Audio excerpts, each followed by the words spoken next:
parole est à Marie-Hélène Lacoste-Laremondi pour 5 minutes. Oui, Monsieur le Président, chers collègues. Bon, le sport, c'est la santé, donc est-ce que vous êtes prêts pour une petite intervention tonique ? Alors, l'offre sportive de proximité, c'est le cœur social et sociétal de la mission sportive. Le 30 novembre 2017, sur France Inter, on pouvait entendre les clubs et associations sportives arrivent en tête des lieux où sont constatées des tentatives d'embrigadement vers les thèses djihadistes. Ben oui, comme ça, le ton est donné, hein. Le problème, c'est que depuis 2015 et ce fameux rapport sur le sport, vecteur de communautarisme et de radicalité, rien n'a changé. S'il vous plaît, un peu de silence, merci. On se réfère toujours à celui-là, inquiétant.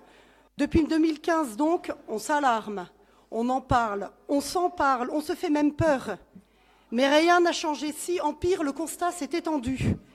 Médéric Chapiteau, ancien gendarme, directeur technique national de la Fédération française des sports de contact, fait le tour de France avec son livre intitulé « Le sport, une faille dans la sécurité de l'État ».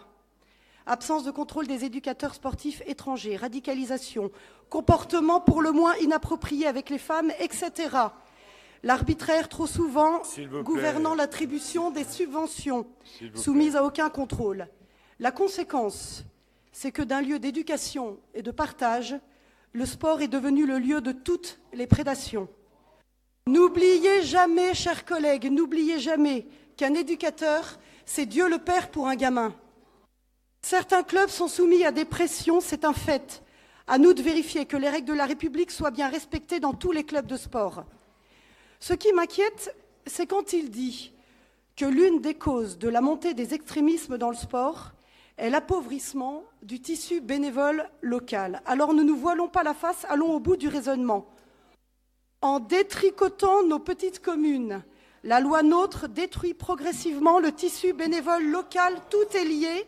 N'y voyez aucun complot, enfin si, le complot d'un État pleutre et soumis qui a installé une situation inextricable. Dans ce contexte-là, une autre question se pose, celle des emplois civiques dans les clubs de sport.